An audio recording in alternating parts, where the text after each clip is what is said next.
Greetings to all of humanity. It's really a joy, it's my pleasure, it's my honor as usual to be greeting you and always bring this message of emancipation to you, pointing you to look no other place but to look inwardly to discover that your real identity is your divinity.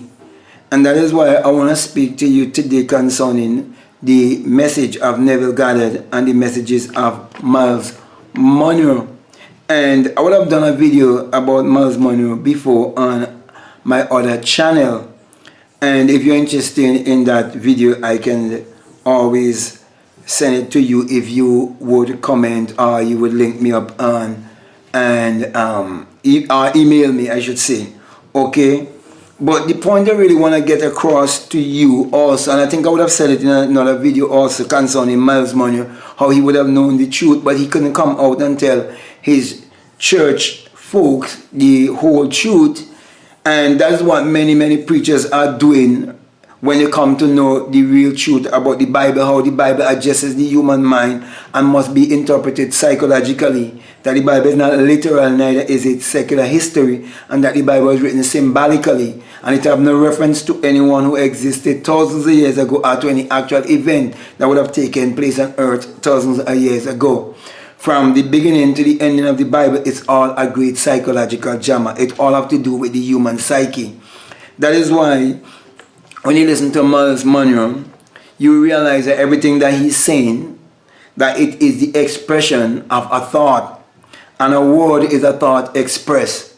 So if the Bible is not psychological, and the Bible is literal as most people believe, why Myles Munroe didn't take literal water and turn it into wine? You see, but he actually took water and turned it into wine. And that is why I have a book called How to Turn Water into Wine. You can check it out on Amazon also. And that is how he formed Munroe Global. But many people wouldn't understand these things because they've been so brainwashed from a little child in believing that the Bible is speaking of people who existed thousands of years ago, or believe that the Bible is speaking of some power outside of themselves, and they fail to realize that the creative power is right within themselves. Okay? And the reason why I decided to do this video on Myles Munroe alongside Neville Goddard, it is because many years ago Neville was taught through Christianity by Abdullah, the black mystic from Ethiopia. And Abdullah, who was a rabbi and could have even speak fluently in the Hebrew language, he taught Neville Goddard how important it was for him to know also the Kabbalah, to understand how the Bible and all of these other books were put together. And so he taught Neville how the things in the Bible, they all represent the human imagination, and that it's not literal. But all of that was theory. But there comes a time when Abdullah had to give Neville the practical, and when he carried out that practical, that's when he proved for himself that he can create his reality, and that he can create his reality consciously. Then after Neville would have discovered for himself that it's truly imagination what creates reality, Neville began to teach this kind of message to the rest of humanity. But all of that would have taken place in the early 1900s, because Neville actually was born in 1905, and when he went to Abdullah, which is born in desire, when he wanted was to travel to Barbados, and he had no work and he had no money. It was around the time of 1933, and around that time was the time of the Great Depression, which started in 1929 to 1939. And so Abdullah taught him the truth of the Bible, and it was by Abdullah stating to Neville that he would have already gone to Barbados, and Neville was rather shocked that Abdullah would say to him that he had already gone to Barbados while he was actually in New York. And Abdullah went on further to say to Neville that he would have gone to Barbados first class. So could you imagine someone telling you that you would have already taken a trip and tell you that you would have traveled first class and you have no money, you have no work, and it's the time of Great Depression?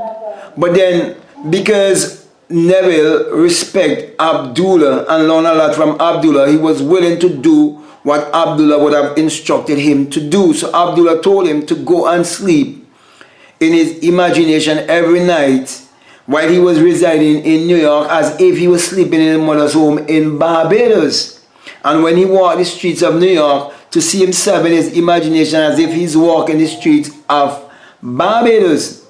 And it was when Neville partook in this kind of act and had the experience of going to Barbados and traveling first class that he come to realize that truly imagination creates reality, and that in St. John 1 and 3, when he says that all things were made by him, and without him was not anything made that was made, that him is not a man 2,000 years ago, that him is not a man in the sky, that him is a personification of the human imagination which is created in everyone.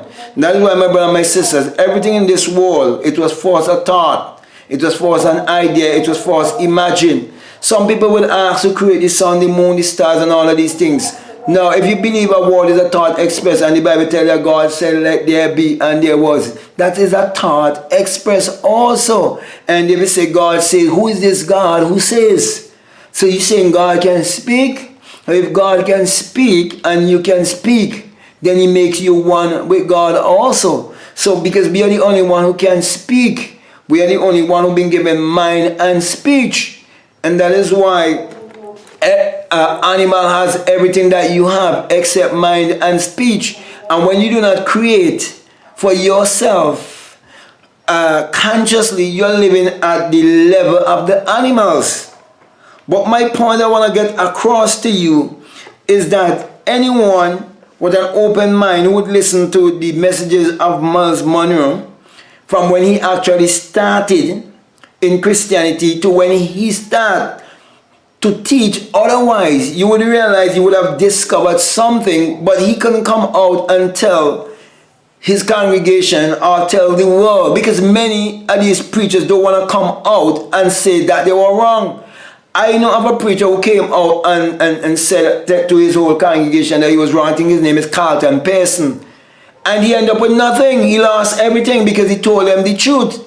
So my brother and my sisters, I am making sure that I'm telling you the truth. That the Bible is psychological. It is not literal. It is not secular history. And you are actually searching for yourself, which is your higher self. You see, you're born in this world in a state of amnesia, which is a state of forgetfulness. That is why none of us can tell each other what we remember when we were 1 week old, or 1 month old, or 4 or 5 or 6 or 7 or 8 or 9 or 12 months old. You cannot remember anything. Why? Because you're born in a state of amnesia. You decide to forget everything before you come here to have this human experience, because you're a spirit having a human experience. So we descended into generation, and then we must ascend into regeneration, which I would have experienced, but I wouldn't go into that at this time. If you keep listening to my videos and so on, you will hear my experience. Okay, that's why I know the whole Jesus and Virgin Mary story, and that's how I know it's a lie, because I would have had the experience. I would have had the birth from the skull, which I would reiterate at the end of this video, because I always tell of my experience at the end of every video. So my brother and my sisters, a lot of these preachers, especially these prosperity preachers, they do not want to teach you about the law and the promise. And Neville taught about the law and the promise, and even wrote a book about the law and the promise. I would have come in to experience the promise. When you experience the promise, then you would realize that the Jesus story is a lie. And that is why many of them just want to keep you on the law, which is the getting, which is that you can create what you want, and that you must believe in yourself, that you can have whatever you want, you can have what you want, and so on. That's why Christians can vibrate on that kind of belief also, and follow law of attraction and all of these things, and try to use material things to say that God is blessing them, when actually Christians have never invented any great things. They have never invented the money. They were not the ones who invented the phone. They was not the one who invented the automobile. They are not the one who invented the aeroplane. aeroplane, but they use all of these things as their testimonies, all the different material things that came into this world, because people believe in themselves and they believe that everything is energy, vibration, and frequency. And they understood that the Bible is not literal, and it is a secular history. And they believe more in the esoteric teaching of the Bible, which is pointing you to look inwardly. They were able to use their ability and their creativity to benefit humanity. And that is why, if we look around and we be honest with ourselves, we realize that religious people not producing enough to uplift humanity. All of the religious people is actually running from Corona. Churches had to close down because they had to listen to the government, because they do not realize that real government is self-government. They removed themselves from Samuel and they choose Saul. Samuel is speaking of your prophetic self, your divine self. True self-leadership and rulership. That's what Samuel represents. But you want someone to rule over you outside of yourself, because you fail to realize that we are connected, that we are all one. So you want some sort of leadership to look up to. And that is why, because these church leaders created this kind of thing whereby many people are looking up to them to act a certain way and to speak a certain way, and to have certain behavioral patterns because of what they're teaching them and they're telling them. They have to do certain things and live a life of a lie. That's why the whole secular Christianity is based on a lie. And that's why Christians always live a lie, a life of a lie. That's why they cannot overcome gossiping and all of these things. So my brothers and my sisters, when you come to realize that we are all one and we are all God in flesh, nevertheless we shall die like men. When you come to realize that God is actually your own imagination, you will realize that these things that I'm saying is true. But you have to put your imagination to work for you from a conscious standpoint, by doing exactly what Habakkuk chapter 2 tells you to do. To write down the vision. When you have a vision, write it down. When you have a dream, you have a goal, write it down first. Habakkuk tells you. Habakkuk chapter 2, read it for yourself. It cannot fail. It's Allah. So Myles Munroe and all of these other prosperity preachers, they've been working with this law all the time. But they're not coming out and tell you that there's no man who existed 2,000 years ago, that no woman who lied on her back and gave birth to any child while she was still a virgin. Right now I'm writing my book called The Secret Vagina or The Secret Portal, because of my experience of the virgin birth. I believe that book will be ready in this month, December month. Okay, because I have another book I'm doing right now, which is Spiritual Recipe for Prosperous Living. Okay, that book will be available also in this month also, and I have my other books that you can check them out also. Also, if you're interested in the Secret Vagina lecture that I would have done before, it's on Amazon Prime, but it's more of a shorter version. It's an hour, but in the book I'll take the whole Bible apart, man, and show you the whole secret of the virgin birth. That's why you're told in Isaiah 7:14 that it's a sign. It's a sign, my brothers and my sisters. Okay, it's a sign of your awakening, my brothers and my sisters. So with that being said, my brother and my sister, I just want to just reiterate that the teachings of Neville Goddard that he received from Abdullah, many of these preachers know about Neville Goddard and his teachings, and they are taking it and putting it in a way to fit their organization. And Neville spoke about it also in a lecture where he said that they will take what he says and they will put it to fit their organizational structure, and they're all doing it for a gain, to continue having their popularity and continue to gain favors with the people. So I'm saying this with no apology or anything, because I know what I'm saying is the truth. Listen to these guys.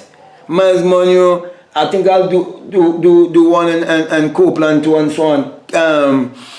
Creflo Dollar, you name it. You name all of these preachers, man. They know this. They know the truth about what I'm speaking about, but they wouldn't tell you because it's too late when they have already built their religious organization. It's too late for them to tell you. That's how they feel, because they don't want to lose what they already built upon. So with that being said, my brother, my sister, I want to thank you very much, and I want to say to you, if this is the very first time that you're listening to me, what I'm saying, it makes sense to you, I would like to say to you, if you haven't subscribed, I'm ready to subscribe, to like, to comment, or to share this video. But before I leave you, I just want to remind you that this message I bring to you, that it is the single-line message of self-realization, of which Matthew 6:22 says that if your eye be single, your whole body will be full of light. And truly, hadn't it been that the single eye would have awake within me when I wake from the dream of life and change from mortal to immortality in a twinkling of an eye, I want to be here bring this message to you, saying to you that when you have this awakening, that you would first of all experience the great and mighty shaking, the great earthquake, and you would hear the unearthly wind, that great mighty rushing wind, and you would ascend like a fiery being, and you would come out of your skull and become invisible, and understand the true virgin birth, understand also the resurrection, understand all of the things that have been written in the Bible, because you come to realize that the Bible is your spiritual autobiography that must be interpreted psychologically. And so, my brother and my sisters, that's the reason why I always say to you also that when you have this experience of which I speak, that you will realize that it is the rising of the S-U-N in a S-O-N, and that it is the dawning of a new day in your life. For the sun, as in the S-U-N, it parallels the human imagination, and the human imagination parallels the sun. For without the sun, there is no life and there is no light. Not without Jesus. Without the sun, there is no life and there is no light. And without the human imagination, there isn't anything made that was made. Now, let me just teach you a little common sense. How could Jesus, a S-O-N, be the light of the world when a S-O-N can never exist unless therefore be the S-U-N? No one can live. Nothing can exist without the sun. It's basic common sense. The Bible is the sun book. Also, you're told that the Lord thy God is a sun and a shield, and no good thing will he withhold from you. And common sense will teach you the sun has never withhold any good thing from you. For the sun is what powers all of humanity and gives its energy to all of humanity. Could you imagine a battery without any energy? Could you imagine your vehicle? Your vehicle can't move without the battery. If you're walking with a battery, it must have the energy. So my brother and my sisters, also you're told in Malachi chapter 4 and verses 2 that the sun, as in the S-U-N of righteousness, shall arise in you with healing in his wings.